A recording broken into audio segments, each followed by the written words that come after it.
हमारे चैनल को सब्सक्राइब करें और बेल आइकन दबाएं।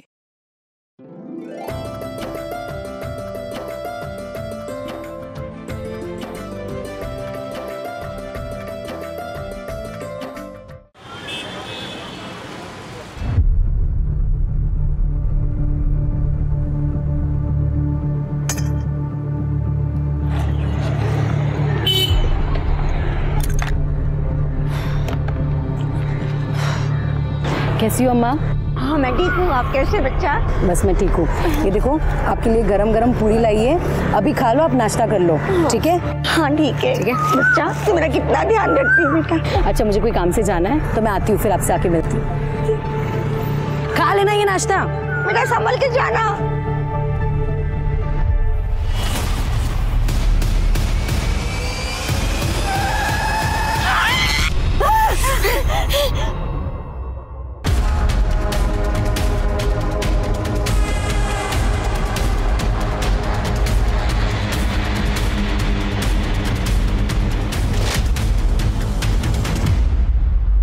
Hello police.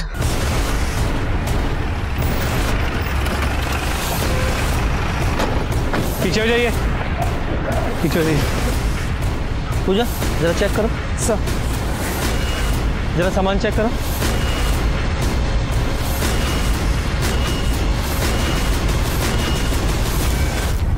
फोन किसने किया था? मैंने किया सर। मेरा नाम सत्यदेव राठी है, ये पास वाली बिल्डिंग में रहता हूँ। रोज की तरह मैं काम पे जा रहा था तो मैंने देखा बूढ़ी माँ खून से लथपथ है, इसलिए आपको फ़ोन कर दिया। पहचानते हो ना? हाँ, लाल चौक पे रहने वाले हर कोई इन्हें बूढ़ी माँ बुलाते हैं। कोई खाना देता है तो बदले में दुआ देती है। साहब मैंने भी कई बार उन्हें खाना दिया। सर इसके हाथ पर ये नाम है जानकी, शायद इन्हीं का नाम हो। हाँ हो सकता है। तो सामान में भी कुछ नहीं मिला, आईडी प्रूफ वगैरह कुछ भी नहीं। देखो इन जानकी के बारे में कुछ और पता चलता है तो। पूजा बॉडी को पोस्टमार्टम के लिए भेजो। सर और शर्मा जरा आसपास चेक करो, कोई सीसीटीवी कैमरा है क्या? सर सर जानकी की पोस्टमार्टम रिपोर्ट। उसकी मौत 3 जुलाई की सुबह 7 और 9 बजे के बीच हुई है। मौत का कारण एक्सेसिव ब्लीडिंग है और सर मल्टीपल फ्रैक्चर्स भी हैं। कोई सीसीटीवी? सर वो बाईपास रोड था, वहाँ पे कोई सीसीटीवी कैमरा नहीं मिला। सर जानकी पिछले 6 साल से वही रहे, लेकिन आसपास के लोगों को उसके बारे में कुछ भी नहीं पता। सब लोग उसे बूढ़ी माँ कहते थे और किसी से उसका कोई बैर नहीं था। सर तो फिर ये रैश ड्राइविंग या ड्रिंक एंड ड्राइव का केस हो सकता है। आजकल लोग सुबह भी पीते हैं। हाँ वो तो है, लेकिन सवाल ये है कि उस समय गाड़ी कौन चला रहा था और वो गाड़ी थी किसकी? हमारा फर्ज बनता है कि जानकी को इंसाफ दिलाएं। सर नमस्कार, मैं सोनाली कुलकर्णी क्राइम पेट्रोल सतर्क के इस नए अध्याय में आपका स्वागत करती हूँ। कानून अंधा होता है, सबसे पहले विक्टिम की शिनाख्त, फिर सबूत और गवाह अपराधी तक पहुँचने का जरिया बनते हैं। इसके बावजूद देश भर में हर साल शिनाख्त न होने की वजह से 40,000 से भी ज्यादा लावारिस लाशों को ठिकाने लगाने की जिम्मेदारी पुलिस के सर पर आ जाती है। लेकिन सवाल ये है कि क्या वे सब मरने वाले गुमनामी होते हैं? क्या सचमुच उनमें से किसी के घर पर उसका इंतजार करने वाला कोई नहीं होता? वो क्यों मरा, उसे किसने मारा? ऐसे मामलों में पुलिस को अक्सर मरने वाले के बारे में कुछ खास पता ही नहीं चल पाता।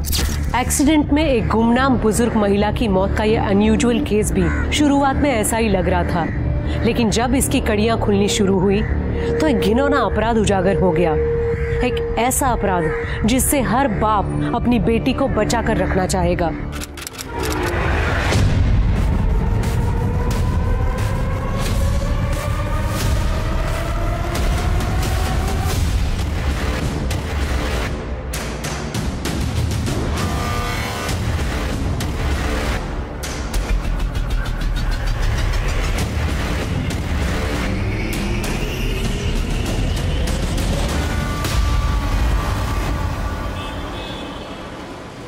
हम आपसे बेइंतहा मोहब्बत करते हैं साहिबे आलम, लेकिन आप आका हैं और हम कनीज।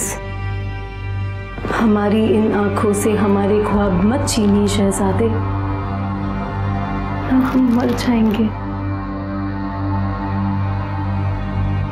हो गई नौटंकी? कितनी बार कहा है कि ये सब छोड़ के घर का कामकाज करना सीखो। मेरी अम्मा कहती है कि जब रोटी गोल होगी तभी औरत की जिंदगी सफल होगी। और यहाँ तो नाटक से ही छुट्टी नहीं है, पता नहीं क्या नौटंकी करती रहती है। कपड़े रखो।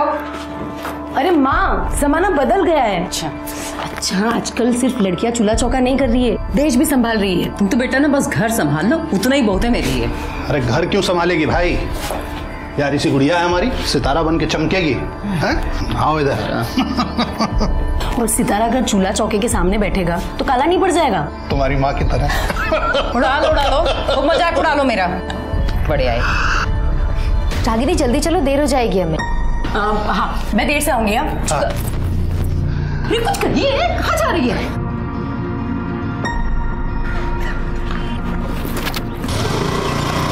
Bye bye. संभल कर जाना। लड़की को ज्यादा छूट दोगे ना तो लोग गाली देंगे। अरे कौन गाली देगा भाई, अब लड़की हमारा नाम रोशन करेगी तब देखना वही लोग ताली भी बजाएंगे।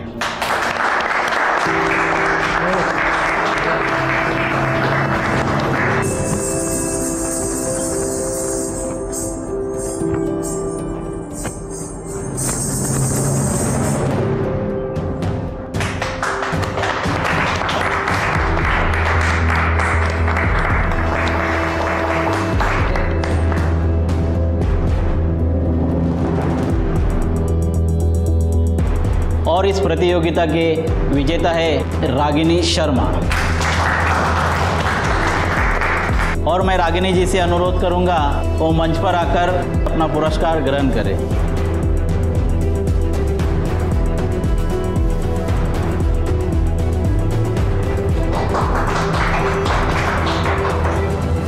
मुबारक। Thank you. रागिनी ने ना सिर्फ ये प्रतियोगिता जीती है बल्कि हम सब लोगों का दिल भी जीता है। इसलिए हमारे फिल्म डायरेक्टर मिस्टर नमन झा ने उन्हें अपनी अगली फिल्म में बतौर हीरोइन लेने का फैसला किया है। हाँ। हमारी बिटिया हीरोइन बन गई भाई। नाचो, अरे नाचो। बहुत बढ़िया बेटा, बहुत बढ़िया।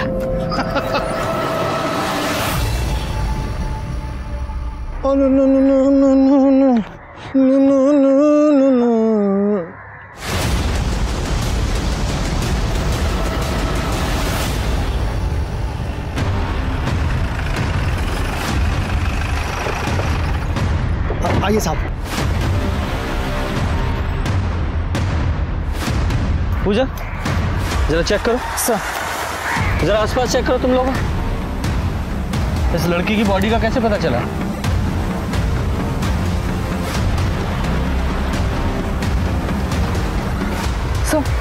शायद 25-26 साल की लड़की होगी। और सर ये देखिए, ये रस्सी का निशान गले पे, शायद रस्सी से गला घोट के मारा गया है। और सर जबरदस्ती का कोई निशान नहीं है, तो शायद इसके साथ रेप नहीं हुआ होगा। जरा आसपास चेक करो, कोई रस्सी वगैरह मिलती है क्या? सर शर्मा, पर एक बात समझ में नहीं आ रही है, इस जंगल में ये अकेली लड़की करने क्या आई होगी और किससे मिलने आई होगी? सर एक चांस ये है कि इसे कहीं और मारा गया और बॉडी को यहाँ लाके फेंक दिया। हाँ पॉसिबल तो है। सर एक फोन मिला। फोन तो काफी नया लग रहा है, हो सकता है इस लड़की का हो।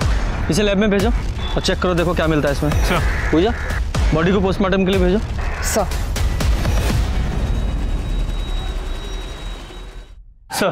सर जो फोन हमें क्राइम सीन से मिला था उसे टेक्निकल टीम ने अनलॉक कर दिया है। वो फोन उसी लड़की का है। लड़की का नाम रागिनी शर्मा है, शांति नगर में उसका घर है। शांति नगर मतलब क्राइम सीन से 6 किलोमीटर होगा।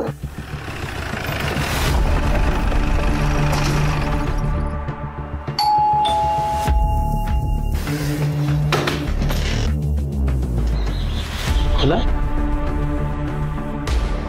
कोई है? चलो घर चेक करो।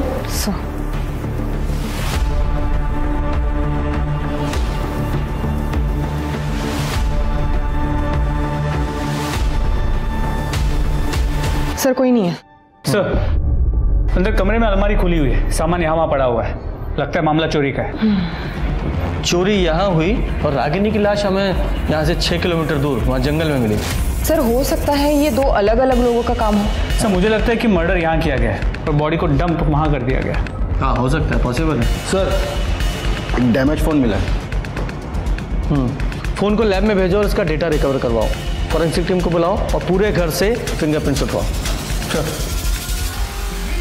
ये जल्दी से जल्दी फ़ोन करो और रिपोर्ट जल्दी से जल्दी मंगाओ। सर क्या हुआ? आप लोग कौन है? सर मैं रचना और ये मेरे हस्बैंड है चिंतन। हम यहाँ पड़ोस में रहते हैं। यहाँ जो रागिनी रहती है आप लोग उसे जानते हैं? हाँ सर, हम 3 साल से पड़ोसी हैं, बल्कि मैं तो उसे अपनी बहन मानता हूँ। लेकिन क्या हुआ क्या सर? आपकी मुंह बोली बहन का खून हो गया है और उसकी लाश हमें यहाँ से 6 किलोमीटर दूर झाड़ियों में मिली है।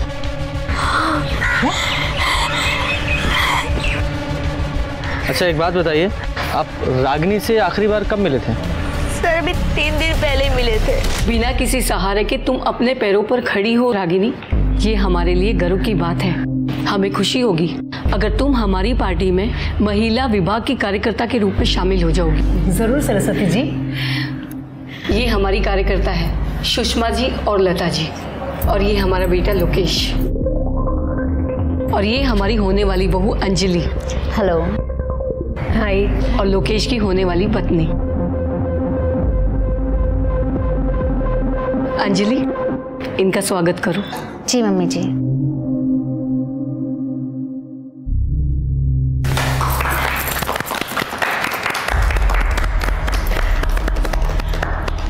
अब हम चलते हैं।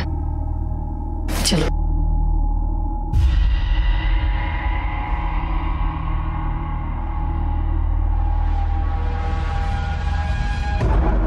ये सब? ये सरस्वती जी हैं।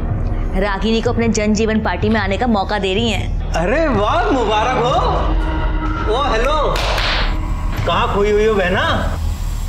अरे कुछ नहीं, वो मैंने आपको बताया था ना, वो आदमी जिसके पास मेरे 2 लाख रुपए अटके हुए, वो मुझे परेशान कर रहा है, मेरे पैसे ही नहीं दे रहा है। रागिनी को किस बात के पैसे लेने थे? सर रागिनी फिल्म इंडस्ट्री में काम करती थी। हाँ। शायद शूटिंग के पैसे होंगे। हाँ, जिस आदमी से पैसे लेने थे उसका नाम पता है? हाँ, बबलू। बबलू। अच्छा, रागिनी के साथ इस घर में और कौन रहता है? कोई नहीं सर, रागिनी अकेली रहती थी। उसकी फैमिली नहीं है? नहीं सर, है। उसके मम्मी पापा हैं, तो गाजियाबाद में ही रहते हैं, लेकिन दूसरे घर में। मतलब एक ही शहर में अलग अलग रहते थे? उनकी आपस में कुछ प्रॉब्लम थी क्या? सर हमें नहीं पता सर। ओके ठीक है, उनका एड्रेस पता है? हाँ। पूजा एड्रेस ले लो सर। और शर्मा इस बबलू का पता लगाओ सर। नमस्कार इंस्पेक्टर साहब। सर आप यहाँ? हमें रागिनी की मौत का बहुत दुख है। वो हमारी पार्टी की कार्यकर्ता थी। आप उसके कातिलों को जल्द से जल्द ढूंढिए। अगर इस काम में हमारी किसी भी तरह की मदद की जरूरत हो तो हमें बताइए। जी सर, श्योर। नमस्कार सर। सुनो ना सर, जा रहे हैं, अभी बात कर लें क्या? अभी नहीं रचना, बाद में। अभी मौका है हमारे पास, अभी बात कर सकते हैं हम। इतना गर्म माहौल हो रखा है, बाद में आराम से करते हैं ना। रुको।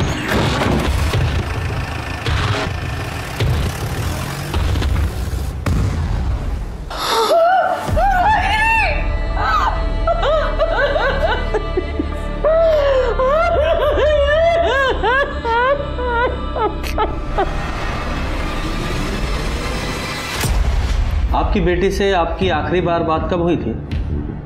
2 साल हो गए सर। 2 साल? इतना लंबा टाइम क्यों? हमारी बेटी रागिनी को बड़ी हीरोइन बनना था सर। उसने केंद्रीय नृत्य मंदिर की अभिनय प्रतियोगिता भी जीती थी सर। प्रथम स्थान हासिल किया था उसने। और उस मंच से डायरेक्टर नमन झा ने तो वादा भी किया था सर कि हमारी बेटी रागिनी को फिल्म में हीरोइन बनाएंगे। सब कुछ थे सर, हमारी बेटी का सपना पूरा होने जा रहा था। तो फिर ऐसा क्या हुआ था कि आप लोगों ने अपनी बेटी से सारे रिश्ते नाते ही तोड़ लिए? नहीं हुआ, नहीं हुआ। क्यों किया? ये सब करने से पहले मर क्यों नहीं गई? बाबा तो राम से दुनिया की परवाह किए बगैर तुझे तेरे सपने पूरे करने की आजादी दी हमने, और बदले में तूने हमको क्या दिया बेटा? वो ठाकुर हमको बोल रहा था कि कैलाश तुम तो बड़ा आदमी बन गए हो, तुम्हारी बेटी एक रात का 10,000 रुपया लेती है। मन करता है तुमको जान से मार दे। बाबा आपने मेरे खातिर इस घर को गिरवी रख दिया था। मैं नहीं चाहती थी कि मेरी वजह से आप लोग के सर से ये छत चली जाए, मुझे जो ठीक लगा मैंने किया बाबा। छत चली जाती बेटा तो कोई बात नहीं थी, जी लेते हम बिना छत के, लेकिन बिना इज्जत के कैसे जिएंगे हम? कर दिया पिंडदान तेरा हमने, हमारे लिए मर चुकी है ये। निकल जा इस घर से, निकल जा इस घर से। आपकी बेटी ने समाज में आपकी नाक कटा दी तो आपने उसकी जान ही ले ली। क्या कह रहे हैं सर आप? उसके सपनों में हम भी उसके साथ थे, हम अपनी इकलौती बेटी को कैसे मारेंगे? हमने ऐसा कुछ नहीं किया था सर। ये अलग बात है कि जब से हमने उसे घर से निकाला था उसके बाद हमने उसकी शक्ल नहीं देखी। ठीक है, शक्ल नहीं देखी। अब ये बताइए कि 8 तारीख को आप कहाँ थे? 8 तारीख को हम घर पे ही थे सर। बाहर ज्यादा आना जाना नहीं होता है, तबीयत खराब रहती है आजकल। साहब आपसे एक विनती है, आप मेरे बेटे के कातिलों को पकड़ना जरूर। जी हमारी बेटी को इंसाफ दिलाइए सर।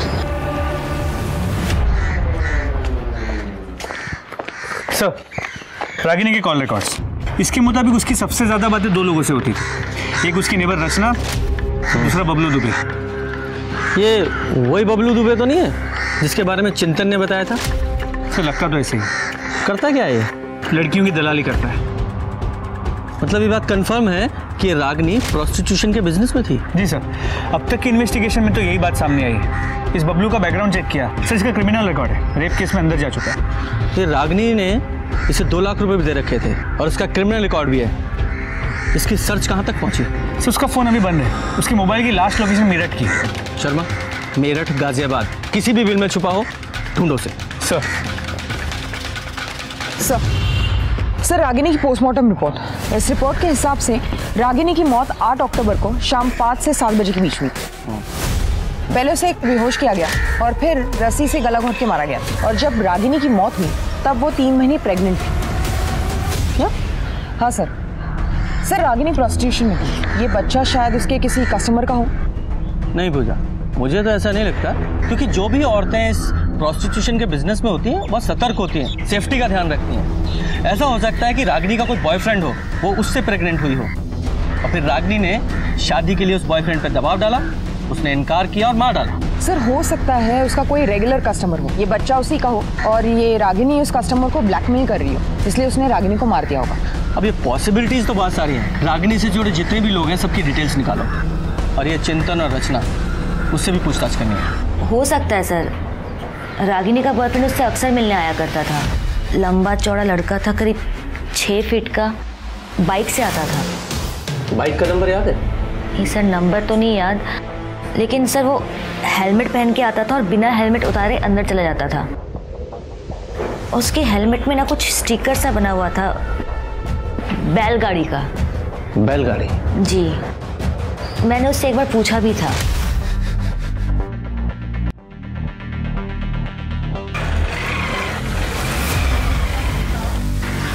रागिनी कौन था ये?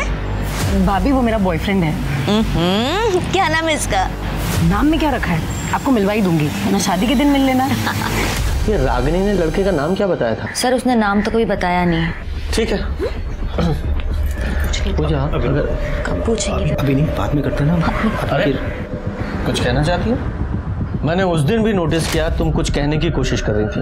घबराओ मत, जो कुछ भी है साफ साफ बताओ, किसी से भी घबराने की जरूरत नहीं है। बताओ, आराम से बैठ के बताओ। बोल, क्या कहना चाहती? सर मैं 10 साल की थी जब मैं अपने माँ बाप से अलग हो गई। मेरे पापा रोज दारू पीते थे और रात को घर आके मुझे और माँ को मारते थे। मेरी माँ मुझसे बहुत प्यार करती थी। उस दिन दिवाली का दिन था और पापा फिर से दारू पी के आए थे।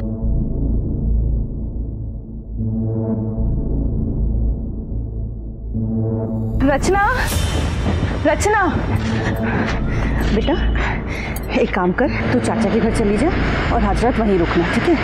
मैं कल सवेरे तुझे खुद लेने आ जाऊंगी। अक्कल है कि नहीं? उनकी बेटी को यहाँ भेज दिया।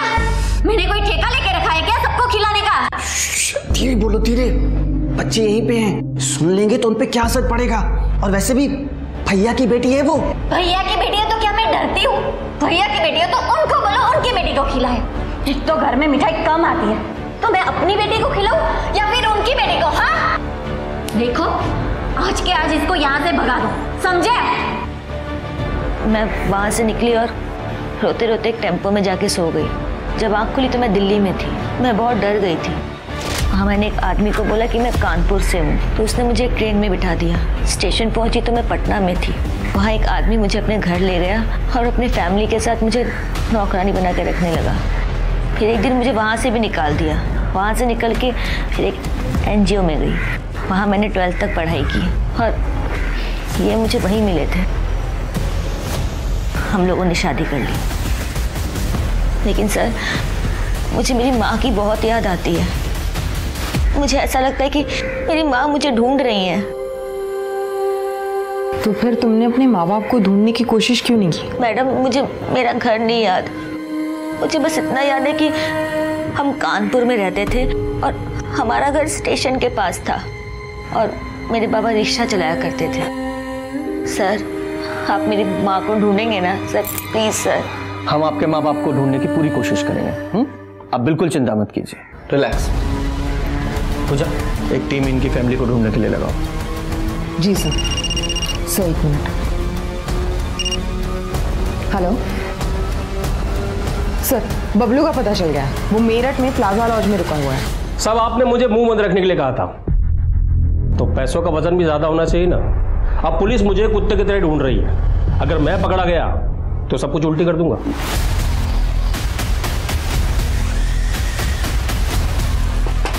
कौन है?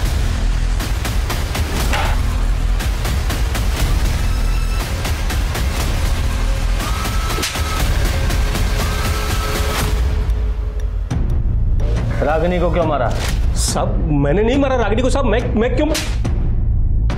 जिस दिन रागिनी का कत्ल हुआ तूने उसे फोन किया था ना। 2 लाख रुपए तूने देने थे ना उसके, वो रुपए ना देने पड़े इसलिए फोन किया, बुलाकर मार डाला उसे। साहब, रागिनी मेरे लिए सोने का अंडा देने वाली मुर्गी थी साहब। हर महीने लाख रुपए कमाता था उससे साहब मैं। उसके मरने का सबसे ज्यादा नुकसान मुझे हुआ है साहब। मैं क्यों मारूंगा उसे? तो फिर उसके पैसे क्यों नहीं लौटाए? कैसे लौटाता साहब? पिछले 8 महीने से वो काम नहीं कर रही थी। अगर वो काम कर रही होती ना तो सूद समेत वापस कर देता पैसा। पिछले 8 महीने से काम नहीं कर रही थी क्यों?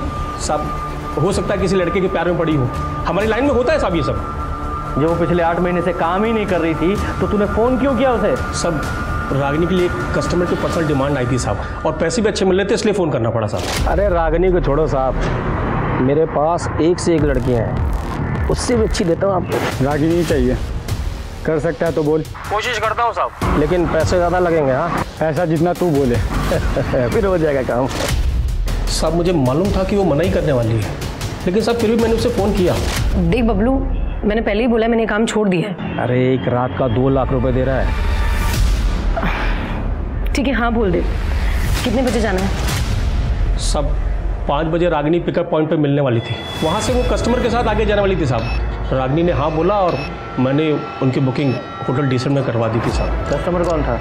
कस्टमर का नाम तो नहीं मालूम साहब, लेकिन नंबर मालूम है साहब। शर्मा, इससे नंबर लो उस कस्टमर का, पता लगाओ कौन है वो। सर। और तू ध्यान रखना, फिलहाल तुझे छोड़ रहा हूँ, लेकिन तू हमारे रडार पर है। शहर के बाहर एक कदम भी रखा ना तो ऐसा केस लगाऊंगा, जिंदगी भर जेल में पड़ेगा। तो आई बात समझ में? ठीक है शर्मा, इस बबलू ने अभी हमें पूरी जानकारी नहीं दी है, जरा उस पर नज़र रखो, क्योंकि इसकी एक्टिविटी हमें कातिल तक पहुंचा सकती है। सर, और एक बात, इस बबलू से ना एक रागिनी के जितने भी कस्टमर थे सबकी एक लिस्ट ले लो और सबसे बात करके देखो। और वो डिलाइट होटल जहाँ ये रागिनी अपने कस्टमर के साथ जाती थी वहाँ से CCTV फुटेज मंगाओ और चेक करो कि कौन कौन से ऐसे रेगुलर कस्टमर थे जो उसके साथ वहाँ जाते थे। चेक कर दो। हाँ ना, जरूर।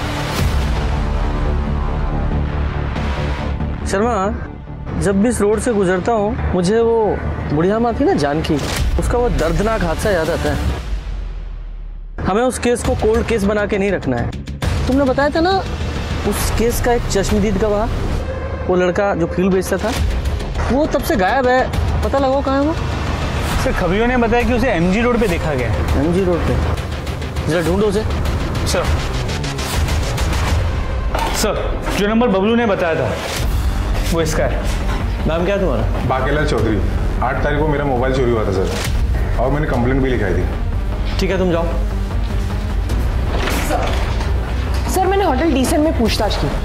8 तारीख को रागिनी की बुकिंग तो थी, लेकिन वो वहां पहुंची नहीं। सीसीटीवी फुटेज सर, ये आदमी देखिए, ये आदमी हर 2 दिन में रागिनी के साथ देखा गया। सर बबलू ने बताया था कि ये कस्टमर हर दूसरे दिन रागिनी के लिए कॉल करता है। सर रागिनी ने काम तो बंद कर दिया था, फिर भी ये कॉल करता था। नाम क्या है इसका? आकाश अवस्थी। बुलाओ इसे। सर। और सुनो, रचना को भी बुलाओ। सर। ये बता, रागिनी को क्यों मारा? मैंने? हाँ तूने। पहले तूने उसे प्रेग्नेंट किया, जब उसने शादी के लिए दबाव डाला और बच्चा बनाने के लिए कहा तो मार डाला उसे। मेरा बच्चा? सर माना मैं उससे रेगुलर मिलने जाता था, लेकिन सर मैंने कभी उसे हाथ भी नहीं लगाया। बेवकूफ़ समझता है हमें? सर मैं सच कह रहा हूँ सर। दरअसल मैं दौर का रहने वाला हूँ, इसलिए ना यहाँ कोई दोस्त है ना कोई पहचान वाला, बस एक रागिनी थी जिससे बात करके अच्छा लगता था। अगर आप हमें पसंद नहीं करते हो तो हम यहाँ क्यों आते हैं? तुम हमें पसंद हो रागिनी, बस औरत का ये रूप हमें पसंद नहीं। असल में बात यह है कि तुम मुझ में एक ग्राहक दिखती हो और मैं तुम में एक अच्छा दोस्त। एक आप हो और एक कुछ नहीं, जाने दो। तकदीर में शायद यूं ही जीना लिखा है, अब तो मौत भी बिन बुलाए आएगी। रागिनी बहुत परेशान थी सर। कुछ तो बात थी जो उसे खाए जा रही थी, शायद फंस गई थी जिस्म फरोशी के दलदल में। लेकिन हमें पता चला है कि तू उसके घर भी आता जाता था। नहीं सर, मैं कभी उसके घर नहीं गया। मेरे पास तो उसका फ़ोन नंबर तक नहीं है, तो घर का पता मुझे कैसे मालूम होगा? मैं तो हमेशा उससे बबलू के थ्रू ही मिला हूँ। पूजा। हाँ तुम मिस्टर आकाश अवस्थी, इस हेलमेट को पहचानते हो? तुम्हारा है ना? नहीं सर। पहनो इसे।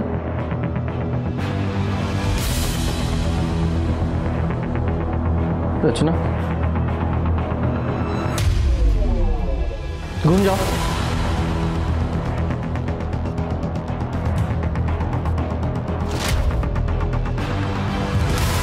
वहां तक जाओ और वापस आओ। वापस आओ।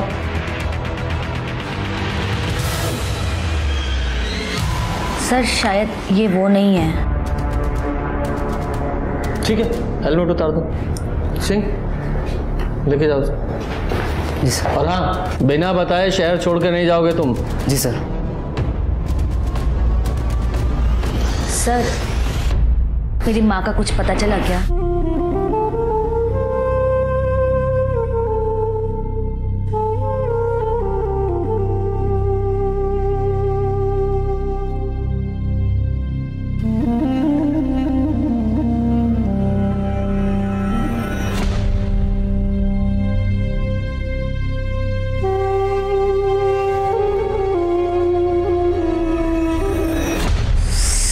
ये तो वो बूढ़ी माँ ना जो लाल चौक पे बैठती थी। तुम जानती हो ना? हाँ सर, रागिनी ने मिलवाया था एक बार। रागिनी ने बहुत मानती थी, इन्हें खाना पानी कंबल सब देती थी। और क्या जानती हो इनके बारे में? सर और तो कुछ नहीं पता मुझे। ठीक है, अभी तुम जाओ और डोंट वरी, तुम्हारी माँ जल्दी ही मिल जाएगी। Thank you sir. शर्मा, मुझे लगता है कहीं ना कहीं ये दोनों केस आपस में जुड़े हुए हैं।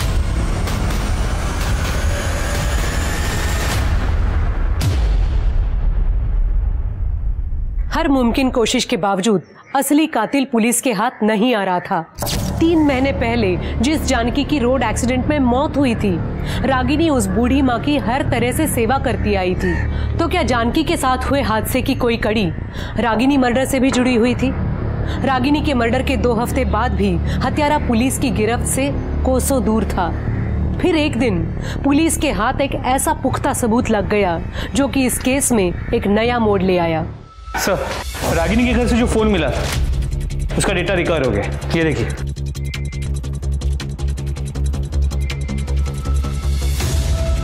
चलो।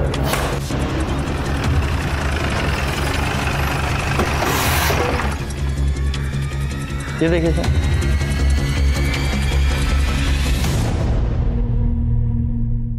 देव प्रसाद शुक्ला जी, आपके और रागिनी के ताल्लुकात थे? ओपोजिशन की अच्छी चाल है मुझे बदनाम करने की। ये फोटो झूठी है। सर हमने सारे फोटोज की जांच कराई है, किसी भी फोटोज के साथ कोई भी छेड़छाड़ नहीं की गई है। मैंने कहा ना झूठी फोटोशॉप की है। सर एक काम करते हैं, आपका डीएनए टेस्ट करा लेते हैं, सब क्लियर हो जाएगा। मुझे डीएनए टेस्ट नहीं कराना। निकलो यहाँ से।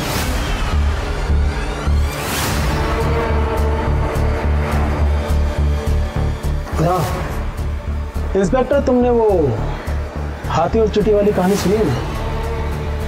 चींटी अपने दायरे में ही रहे तो अच्छी है।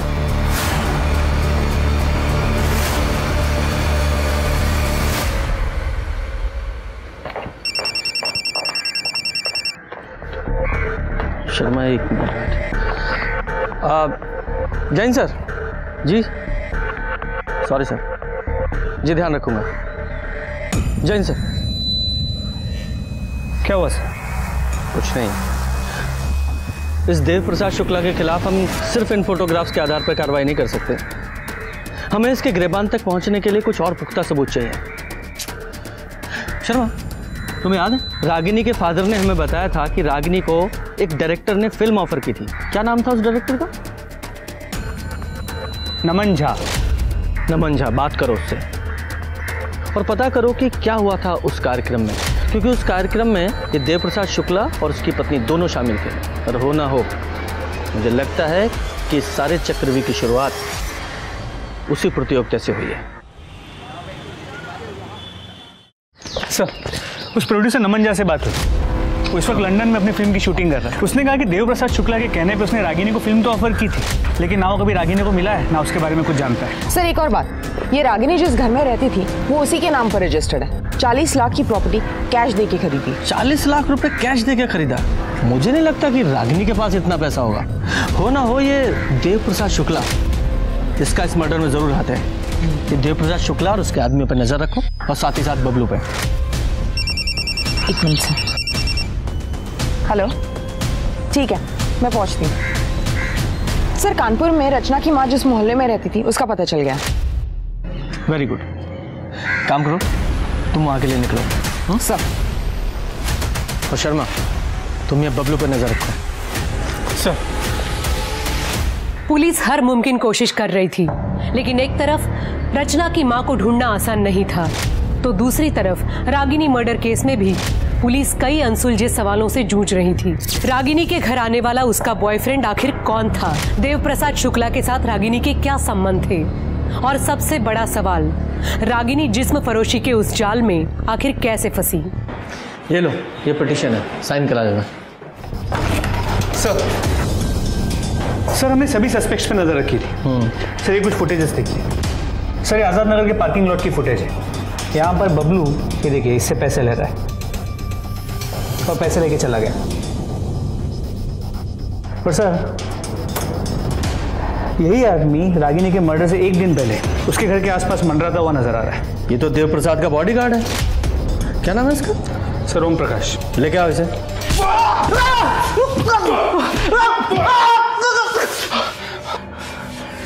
देख, बबलू ने अपने सारे गुनाह कबूल कर लिए और यह भी कबूल किया है कि तूने उसे चुप रहने के लिए पैसे दिए थे। और हम जानते हैं, ये बात अलग है कि वो डायरेक्ट तूने पैसे नहीं दिए थे, किसी और ने दिलवाए थे। और रागिनी के मर्डर से पहले तू उसके घर के आसपास मंडरा रहा था। सीसीटीवी फुटेज है हमारे पास जिसमें तू साफ नजर आ रहा है, और तेरे फोन की लोकेशन और तेरे कॉल रिकॉर्ड्स भी है हमारे पास कि तूने कब कब रागिनी को कॉल किया था। सब दर्ज है हमारे पास। बोल। साहब ये बात सच है कि मैं उसके घर के पास गया, लेकिन साहब आज तक मैंने उसको फोन नहीं किया कभी। मैं जानता हूं कि तूने कभी रागिनी को कॉल नहीं किया, और मैं ये भी जानता हूं कि तेरे फोन से रागिनी को कौन फोन करता था। मैं सिर्फ तेरे मुंह से उसका नाम सुनना चाहता हूं। देख, सरकारी गवाह बन जा या फिर सारी जिंदगी जेल में सड़ना, चॉइस तेरी है।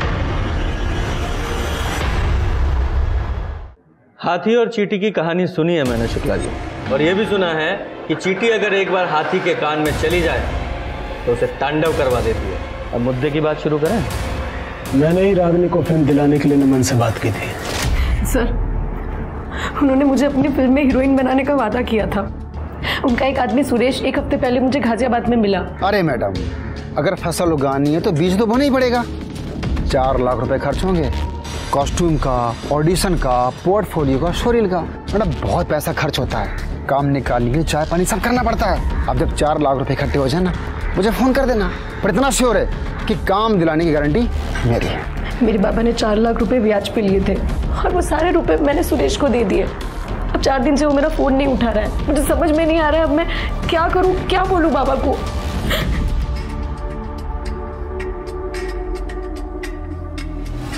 रो मत रागनी, मैं तुम्हारे पैसे दिलवाऊंगा, मैं तुम्हें हीरोइन बनाऊंगा। मैं हूं ना, परेशान मत।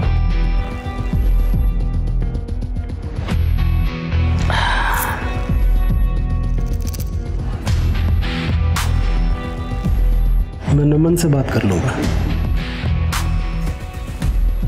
तुम्हें तुम्हारे पैसे मिल जाएंगे। बस एक बात याद रखना, मैं तुम्हारे लिए कुछ भी कर सकता हूँ। और ये सुरेश कौन है? पता नहीं, शायद सुरेश ने ही नमन के नाम से रागिनी को बेवकूफ बनाया।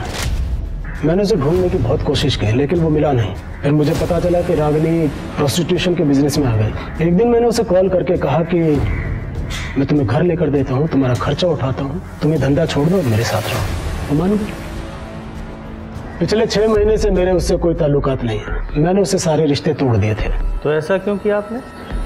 मन भर गया। अब जब पिछले 6 महीने से मेरे उससे कोई ताल्लुकात ही नहीं है तो ये बात जाहिर है कि वो कम से कम मुझसे तो प्रेग्नेंट नहीं थी। शुक्ला जी, ये तो डीएनए टेस्ट के बाद ही पता चलेगा कि क्या सच है और क्या झूठ। मैं डीएनए टेस्ट कराने के लिए तैयार हूँ इंस्पेक्टर, लेकिन मेरी आपसे एक रिक्वेस्ट है कि ये बात बाहर ना आए। इलेक्शन सर पर है। ठीक है, उसकी चिंता मत कीजिए। Thank you. इतना तय था कि देव प्रसाद शुक्ला का रागिनी की मौत से जरूर कोई गहरा संबंध था। वो अब इस केस में एक प्राइम सस्पेक्ट बनकर उभरा था। साथ ही पुलिस को यह भी शक था कि जानकी एक्सीडेंट केस और रागिनी मर्डर केस कहीं न कहीं एक दूसरे से जुड़े हो सकते हैं। इसी दिशा में जांच आगे बढ़ाने पर गवाह राजू के रूप में पुलिस के हाथ एक बड़ी सफलता भी लग गई। आज तो सारे फूल भीगे ही नहीं। सर यही राजू। हाँ साहब। राजू बेटा, तुम पहले ये फूल लाल चौक पे बेचा करते थे ना? हाँ साहब, वहाँ कमाई कम होती थी और यहाँ कमाई अच्छी होती है। अच्छा, जब तुम लाल चौक पे फूल बेचा करते थे तो एक कार ने एक बुढ़िया माँ जानकी उनको टक्कर मार दी थी जिससे उनकी मौत हो गई थी। तुम वही थे? हाँ साहब, मैं वही था। रागिनी दीदी बूढ़ी माँ को खाना देकर जैसी निकली, पीछे से एक कार आई और बूढ़ी माँ को उड़ाकर चली गई। सर ये हो सकता है कि वो गाड़ी रागिनी का पीछा कर रही है और गलती से जानकी को टक्कर मारी। हाँ, पॉसिबल तो है। अच्छा राजू बेटा, एक बात बताओ, जब तुम लाल चौक पे थे, उस बुढ़िया को उस गाड़ी ने टक्कर मारी तो तुमने देखा कि कार कौन चला रहा था? नहीं साहब। उस गाड़ी का कलर, उसकी नंबर प्लेट वगैरह कुछ याद है? नंबर वंबर तो याद नहीं है, लेकिन हाँ, गाड़ी पर बैलगाड़ी छपी हुई थी।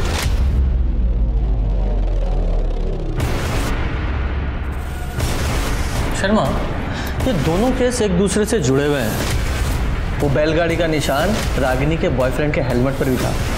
जी सर। हाँ, यही बैलगाड़ी थी।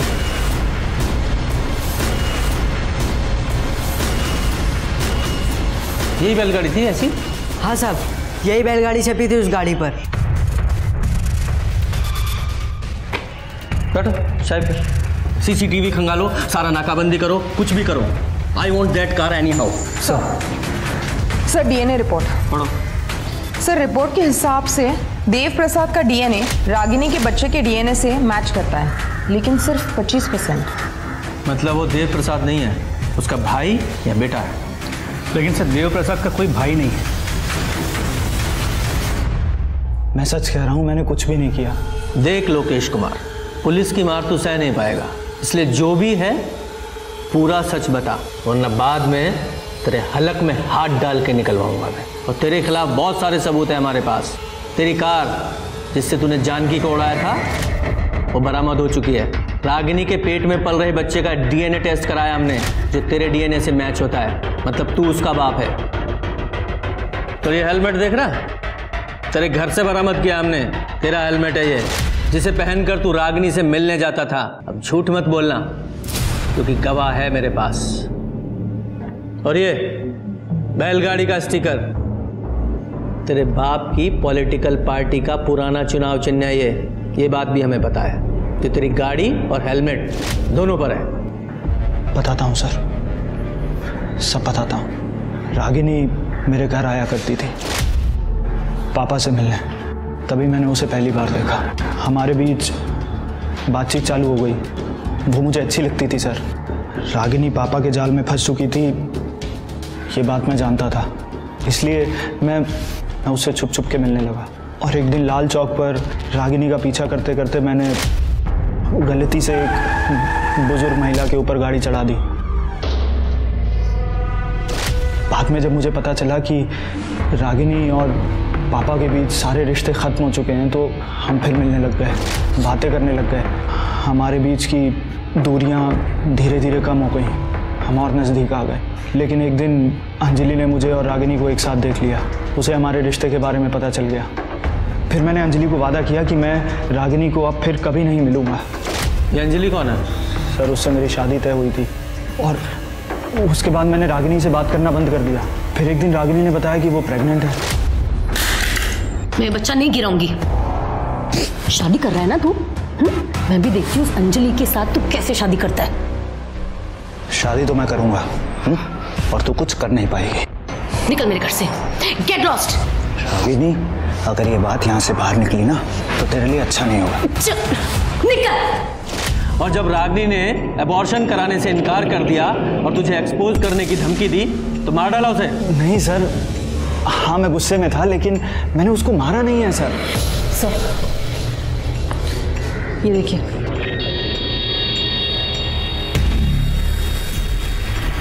तूने नहीं मारा ना रागिनी को? नहीं सर। तो ये क्या है? रिपोर्ट है ये, इसमें साफ साफ लिखा है तेरी गाड़ी में रागिनी के बाल मिले और फार्म के ट्रेसेस जो रागिनी का गला घोटने से पहले उसे सुंघाया गया था। बोल। सर, मेरी गाड़ी है, दो दिन पहले ही वापस आई है, लेकिन ये गाड़ी तो सर, वो गाड़ी तो मैंने किसी को दी थी। किसको?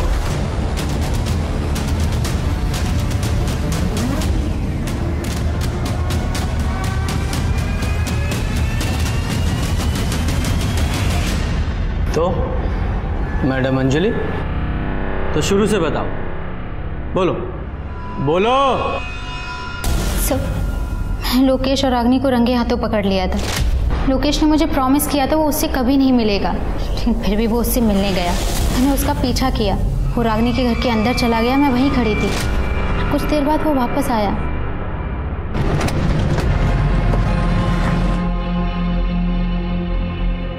पापा, लोकेश अभी भी रागिनी से मिल रहा है। I want to kill that. Ragini से छुटकारा पाना चाहती हो? मैं मदद कर सकता हूँ। कितने पैसे दे पाओगी? जो तुम बोलो। कितने में डील हुई थी? 10 लाख। कौन था वो आदमी? उससे पहले मैंने उसे कभी नहीं देखा था। तुमने उसके साथ 10 लाख रुपए की डील की और तुम्हें पता ही नहीं वो कौन आदमी था? बेवकूफ समझाया मैं? जब डील की थी तब तो शक्ल देखी थी ना। स्केच बनवा सकती हो? जी सर।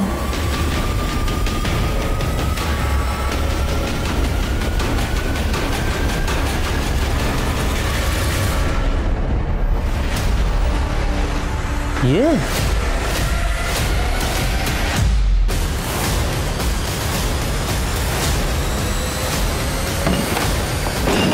पूरे घर के अच्छे से तलाशी लो, कोई भी कोना छूटना नहीं चाहिए। सर, आप लोग यहाँ पर? क्या हुआ है सर? चिंतन कहाँ है? चिंतन तो घर पे नहीं है, लेकिन क्या हुआ? अभी पता चल जाएगा क्या हुआ है।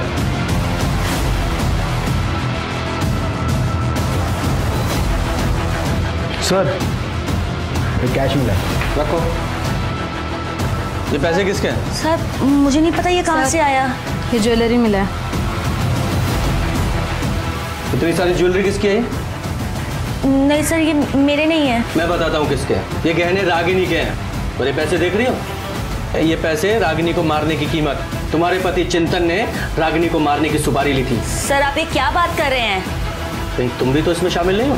सर, मुझे इसके बारे में कुछ नहीं पता, मैं सच कह रही हूँ। पकड़ो से।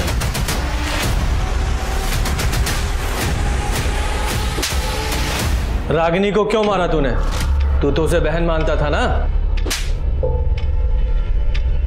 सब दिखावा था सर, पैसे नहीं थे मेरे पास। जानती थी वो, मेरा मकान बिकने वाला था, ये भी पता था उसको। किस्त चुकाने के पैसे नहीं थे मेरे पास, और जिससे उधार लिया था वो घर तक आ गया था उस दिन। सलीम भाई, मैं आपके पैसे पक्के से लौटा दूंगा, मुझे बस थोड़ी और मोहलत दे दो, बस 1 महीना। और अगर 1 महीने बाद भी पैसे नहीं आए तो ये घर तो बिकेगा ही, इसके साथ साथ तू भी दुनिया से उठ जाएगा। भैया, ये कौन था? इन्होंने उनसे पैसे लिए थे बिजनेस के लिए।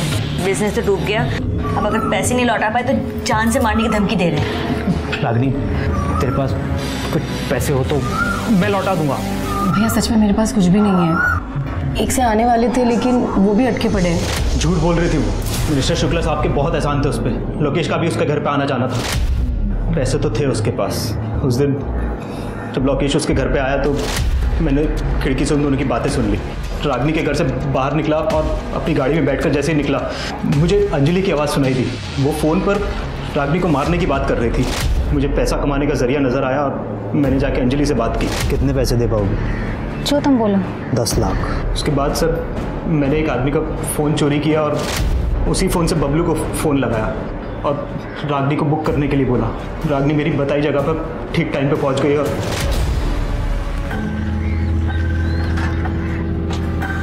अरे चिंतन भैया, आप लोकेश की गाड़ी में? हाँ, उसी ने भेजा है मुझे। आओ बैठो। ठीक है।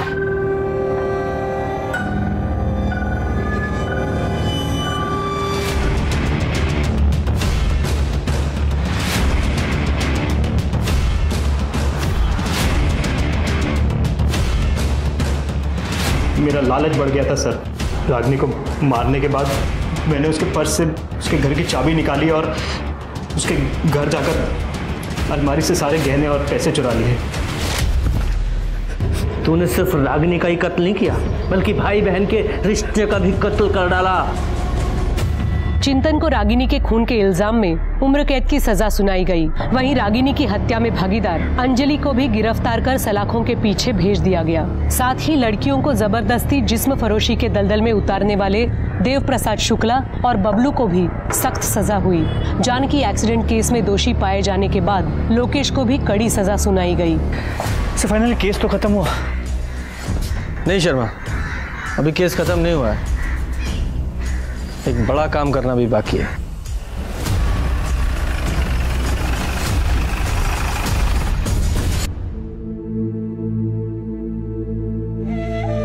माँ, मैं रचना।